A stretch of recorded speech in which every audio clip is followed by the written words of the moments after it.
Online દવાઓના વેચાણના વિરોધમાં મેડિકલ એસોસિએશને આવતીકાલે ગુજરાતભરમાં બંધનું એલાન આપ્યું છે. સુરત સહિત રાજ્યની અનેક મેડિકલ દુકાનો બંધ રહેશે.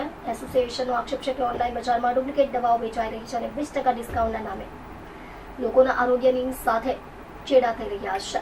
મેડિકલ એસોસિએશન દ્વારા ઓનલાઈન દવાઓના વેચાણના વિરોધમાં આવતીકાલે ગુજરાત સહિત સુરતની અનેક મેડિકલ દુકાનો બંધ રાખવાનો નિર્ણય લેવાયો છે. એસોસિએશનનો આરોપ છે કે બજારમાં મોટી સંખ્યામાં ડુપ્લિકેટ દવાઓ વેચાઈ રહી છે. ઓનલાઈન દવા વેચનારાઓ પાસે ફાર્મસી લાયસન્સ છે કે નહીં તેની યોગ્ય તપાસ થતી નથી. 20% સુધીના ડિસ્કાઉન્ટની લાલચે લોકો નકલી દવા ખરીદી રહ્યા છે.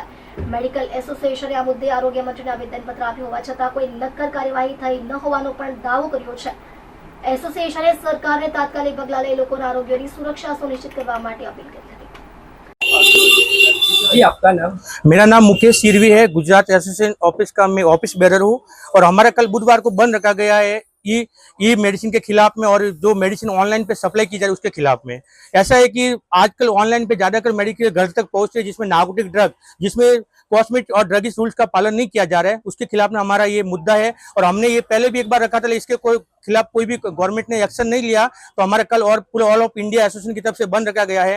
हमारा मेन एक ही मुद्दा है कि भाई जो ऑनलाइन पे जो मेडिसिन सप्लाई हो रही है उसको बंद किया जाए और हमारे health minister of the central government और health minister of the Gujarat उनसे एक अनुरोध है कि जो भी ड्रग एंड केमिस्ट का जो पालन नहीं हो रहा है, रूल्स का पालन नहीं हो रहा है, उसको ई फार्मेसी को पूरा से पूरा कंप्लीट बंद कर दिया जाए।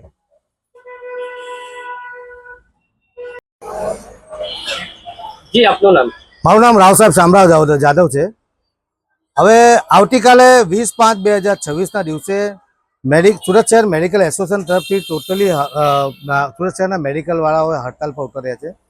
આ હડતાલ આખા દેશવ્યાપી છે અને આ હડતાલનો મુખ્ય મુદ્દો એ છે કે જે ઓનલાઈન મેડિકલ દવાઓ સપ્લાય થઈ રહેલી છે એ ઓનલાઈન દવાઓની અંદર ડુપ્લિકેટ દવાઓ વધુ પડતી સપ્લાય થઈ રહેલી છે।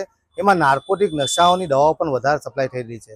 હવે ઓનલાઈનની અંદર એવું છે કે કોણ સપ્લાય કરે છે, એનો વારિસ કોણ છે, કોઈ ફાર્માસિસ્ટ ત્યાં હાજર છે નથી, એનું કોઈ દેખરેખ નથી। આના વિરોધમાં અગાઉ પણ 5-7 વર્ષ પહેલાં અમે લોકોએ આરોગ્ય મંત્રીને અને સુરત શહેર ડ્રગ એન્ડ કેમિસ્ટ એસોસિએશનના આપણે ડ્રગ કમિશનરને અમે લોકો આવેદનપત્ર આપ્યું હતું। તે છતાં આજ સુધી એનો કોઈ નિકાલ આવ્યો નથી। એ બાબતે આવતીકાલે અમે લોકો સખત અને સખત રીતે અમે લોકોએ આ વિરોધ નોંધાવેલો છે। કેવી રીતે વિરોધ કરવાનો? વિરોધમાં ટોટલી મેડિકલ જેટલા પણ મેડિકલ 7,000 ઉપર મેડિકલ છે સુરત શહેરની અંદર, એ ટોટલી મેડિકલ વાળાનો 7 ટકાથી આખા બંધનું પાલન કરવા, ફરજિયાત બંધનું પાલન કરવાના છે।